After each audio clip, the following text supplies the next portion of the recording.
Assalamualaikum Sobat Kebun, bagaimana kabarnya? Masih semangat merawat tanaman di kebun masing-masing? Tentu ya, harus semangat. Kali ini karena kemarin sudah mulai membahas masalah pemisahan Anthurium cristallarium, saatnya kita setelah memisah adalah menanam. Yang pertama yang harus kita siapkan adalah media tanam. Karena yang kita tanam ini adalah anthurium, otomatis tetap juga memerlukan tanah ya. Jadi yang pertama yang harus kita lakukan adalah mencampur sekam tanah gembur dan pupuk ya. Oh ya Sobat Kebun, ada pertanyaan, bisakah bekas media tanam dari tanaman terdahulu kita gunakan? Tentu bisa ya Sobat Kebun, tapi ada syaratnya, kita sterilisasi dulu. Caranya bagaimana mensterilisasi? Semalaman kita rendam dulu ya pakai fungisida. Setelah itu kita jemur atau kita angin-anginkan. Nah setelah itu adalah siap untuk digunakan. Nah yang hitam ini sebenarnya adalah media tanam bekas dari metan kubing gajah yang kami miliki sebelumnya ya, dan ini kami campur, sedangkan yang di pot satunya adalah media tanam yang baru kami siapkan. Yang seperti saya jelaskan tadi adalah percampuran dari sekam, tanah, dan pupuk. Jadi kalau dilihat warnanya tidak sepekat dari bekas media tanam yang sudah kita pakai sebelumnya. Yang pertama adalah kita siapkan, kita masukkan ke pot yang sudah kita persiapkan.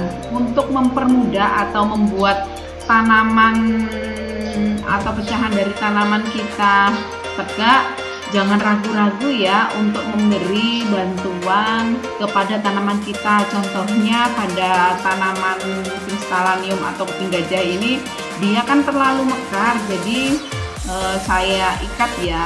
Tujuan pengikatan ini selain untuk membuat tanaman jadi membantu tegak, karena kan dia memakai media tanam baru, otomatis tidak terlalu padat. Oh iya, jangan lupa ya Sobat Kebun, hampir lupa, untuk tanaman atau pemindahan tanaman, media tanam kita jangan terlalu dibuat padat ya. Yang penting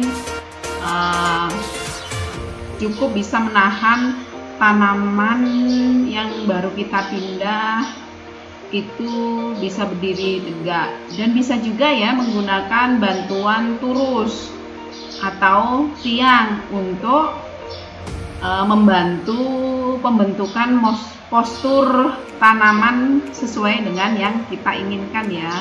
Tapi ingat, jangan terlalu padat, cukup menekan-nekan sekiranya tanaman kita bisa cukup tegak berdiri. Nah seperti ini Sobat Kebun. Dan jangan lupa setiap kali kita mencampurkan media tanam, bisa juga ya Sobat Kebun, kita langsung mencampurkan media tanam baru yang kita punya. Tadi pot yang pertama saya menggunakan media atau media tanam yang baru dengan media tanam yang baru itu paling bawah, terus tengahnya media tanam bekas yang sebelumnya dipakai, dan atasnya lagi media tanam baru yang baru kita campur. Bisa juga ya Sobat Kebun, andaikan Sobat Kebun berkeinginan untuk bereksperimen, misalkan bagaimana ya seandainya media tanam baru kita dicampur dengan media tanam lama yang sudah kita miliki. Nggak apa-apa ya Sobat Kebun, seperti video-video sebelumnya, ketika kita berkebun itu tidak ada aturan baku dalam penanaman. Yang terpenting adalah tanaman kita itu nyaman dan cocok dengan media tanam yang kita siapkan. Mengenai indikasi tanaman baru kita cocok tidaknya, otomatis ditandai dengan tingkat perkembangan kesuburan dari tanaman yang kita miliki ya sobat kebun. Nah, sama seperti tanaman yang pertama tadi, pecahan yang kedua ini juga saya beri bantuan dengan cara mengikat. Seperti yang kita tahu ya sobat kebun, tanaman kuping gajah atau Anthurium cristallanium ini dia memiliki karakter daun atau dahan daun dia yang cenderung melebar, dan ketika kita memisah atau baru memisah, otomatis kondisi kesegaran itu akan berkurang, dia akan agak layu ya sobat kebun. Makanya dia perlu bantuan kita untuk menggunakan alat bantu. Pertama-tama kita siapkan media tanah, terus kemudian kita buat tempat penempatannya. Setelah itu kita tambahkan media tanamnya seperti biasa ya sobat kebun.